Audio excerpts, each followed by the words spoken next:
وہابی کون لوگ ہیں؟ وہابی اور ایک عام مسلمان میں کیا فرق ہے؟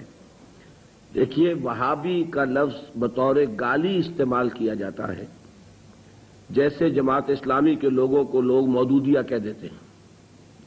تو اول تو یہ لفظ کسی شکل میں بھی زبان پہ نہیں لانا چاہیے، کبھی استعارتاً کسی شخص کو معین کر کے نہیں کہنا چاہیے کہ وہ وہابی ہے۔ یہ وہ یعنی توہین ہے جس سے کہ اللہ تعالیٰ نے روکا ہے۔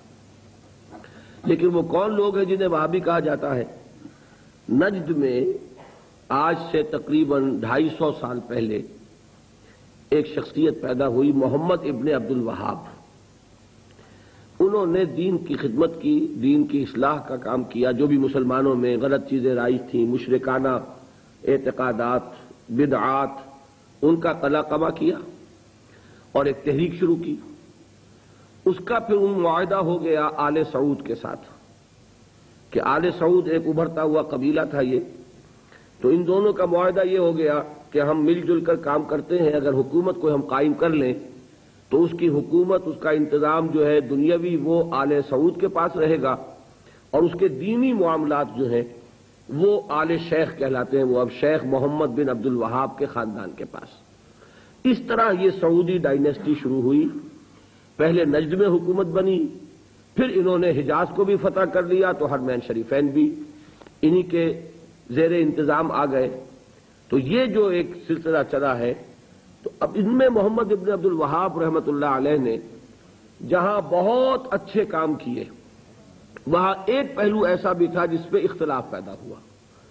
انہوں نے تصوف پر بڑی شدید تنقیدیں کی، اور اس میں کچھ میں سمجھتا ہوں کہ جیسا ہوتا ہے، کوئی جب بھی ریفارمر کھڑا ہوتا ہے، کوئی مصلح، تو جذبات میں آ کر بعض اوقات سخت باتیں بھی کہہ دیتا ہے۔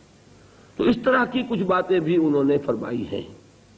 اس کا رد عمل ہندوستان میں خاص طور پر ہوا، اور انگریز نے وہاں پر جو شہیدین کی تحریک تھی، شاہ اسماعیل شہید اور سید احمد بریلوی رحمۃ اللہ علیہ، ان کی جو تحریک تھی، اس کو بدنام کرنے کے لیے یہ کہہ دیا کہ یہ انہی وہابیوں کے پیروکار ہیں، اور ہمارے ہاں بعض علماء نے پھر ان کی مخالفت اسی وجہ سے کی اور فتوے دیے ان کے خلاف۔ تو اب یہ لفظ جو ہمارے ہاں بریلوی مکتب فکر کہلاتا ہے، اس کی سب سے بڑے گالی ہے جو وہ دے دیتا ہے۔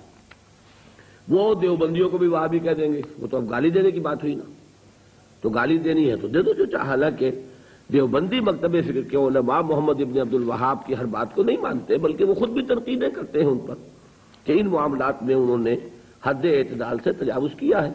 میں اس وقت فیصلہ نہیں کر رہا کون سی بات اور صحیح ہے یا نہیں ہے، میں صرف بات آپ کو بتا رہا ہوں کہ دیوبندی علماء کو بھی ان سے کچھ اختلافات ہیں۔ ہاں، ہمارے ہاں جو اہل حدیث حضرات ہیں وہ ان کے خیال سے کلیتاً جو ہیں وہ متفق ہیں۔ اب ہمارے ہاں کیا ہوتا ہے کہ جس کو بھی بدنام کرنا ہو عوام کی نگاہوں میں، اسے کہہ دو وہابی ہے۔